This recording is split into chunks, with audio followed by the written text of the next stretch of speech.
Hey guys, welcome back to another video. So late last week, Sean Duffy sat down with FreightWave's What the Truck to discuss what is awaiting the trucking industry in the near future, and some pretty big announcements were made. So I'm not going to chat about the interview process itself because I will attach a link down below if you guys are interested in watching it, but I do want to chat about what came right after the interview. Ready? Let's go!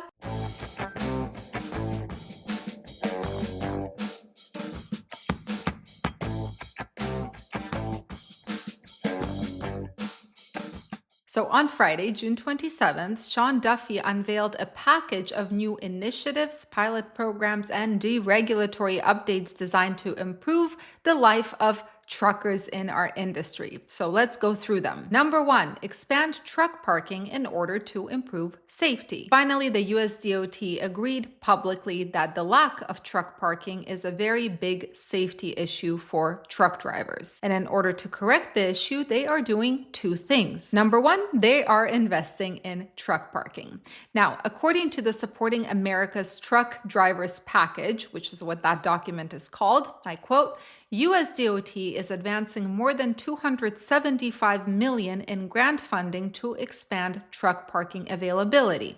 Notably, Florida will sign a $180 million grant in the coming weeks to address the unmet truck parking demand along the I-4 corridor. The second thing they're doing is releasing a memo stating that truck parking is a national priority under the Jason's Law, and this memo also clarifies the broad eligibility of federal aid highway programs and discretionary grants for truck parking projects. Okay, that's good. Truck parking is always welcome. Next, there is some regulatory relief for truckers, which, as they say, will provide drivers with more control over their operations. The biggest thing, the speed limiter rule is finally dead. So there is not going to be any law requiring all trucks on US highways to be governed at a certain speed. Rest in peace. Now, this is a huge win for small operators, right? That could not compete with the larger carriers who were pushing together with the ATA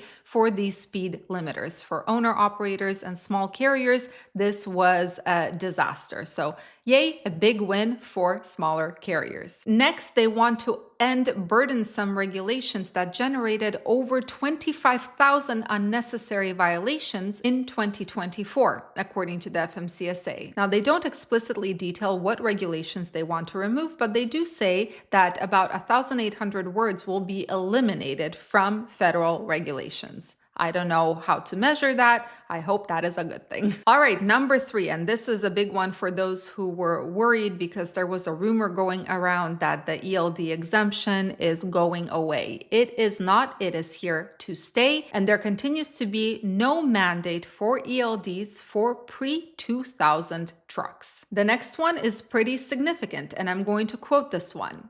Commitment to address unlawful brokering. To promote fairness and stability of the industry, FMCSA is renewing its focus on combating unlawful double brokering, a practice that directly harms drivers. Now, I'm a very, very big fan of that one, and I'm very, very curious to see how they are looking to fix it. Next, we have a pilot program in regards to hours of service, and the FMCSA is actually launching two pilot programs to see how this test period is going to affect safety and drivers. What are the two things they want to look at? Number one is a more flexible sleeper berth where participating drivers can actually sleep their 10-hour off-duty period into more flexible combinations such as 6 hours and 4 hours or 5 hours and 5 hours. Number two is allowing participating drivers to pause their 14-hour on-duty period for a period no less than 30 minutes and no more than 3 hours. Again, this is just a pilot program, which means that only drivers who are participating are able to do this for now, but if it shows that there is no adverse effect on safety, we can expect to potentially see some changes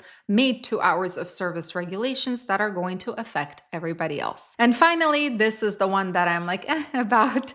They want to modernize the FMCSA website in order to make it more accessible to everyone. Great thing, but I don't think it's a priority. But this is not all that was announced on June 27th. No, there is a big one, and I'm going to quote this. U.S. Transportation Secretary Sean Duffy announced today, on Friday, the 27th, that the U.S. DOT is launching a nationwide audit into state practices in issuing non-domiciled commercial driver's licenses, specifically reviewing the potential for unqualified individuals obtaining licenses and posing a hazard on our roads. This is not a plan. This is already happening. And as of last Friday, the US DOT already directed the FMCSA to start their auditing process to look at states who issue non-domiciled CDLs and observe any patterns, specifically patterns of abuse, and to stop it if those patterns are found. Now, as we are seeing, and we're really seeing a crackdown on capacity at this point, right, between the ELP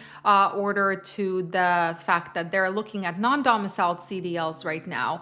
The next thing that I haven't discussed for some reason, I don't know, I guess I forgot, but this has been in the works, is the fact that the US Senate is trying to pass legislation that would require that all CDL applicants, before you get your CDL, can demonstrate proficiency in the English language. And they argued that an ELP violation is not something that just should result in an out-of-service order after getting a CDL, but it should prevent folks from obtaining a CDL altogether if they cannot demonstrate that understanding. According to Overdrive, under this bill, and I quote, all CDL applicants would be tested on their ability to read and understand traffic signs, communicate in English with law enforcement, and provide and receive feedback and directions in English. Additionally, the bill prohibits CDL knowledge tests from being administered in languages other than English, a practice in some states, such as California, for example, where you can actually take the CDL test in another language. Now, this bill has not passed yet. It's just in the works for a good while now. I think it's been a month or so. But yeah, let me know what you guys think about all of this and what do you think is missing from this initiative? I would be very curious to hear what the most pressing issue is for you. Anyway, guys, thank you so much for joining and watching. I hope you have a fantastic rest of your day. Stay safe, stay healthy, and keep learning. See you in the next video.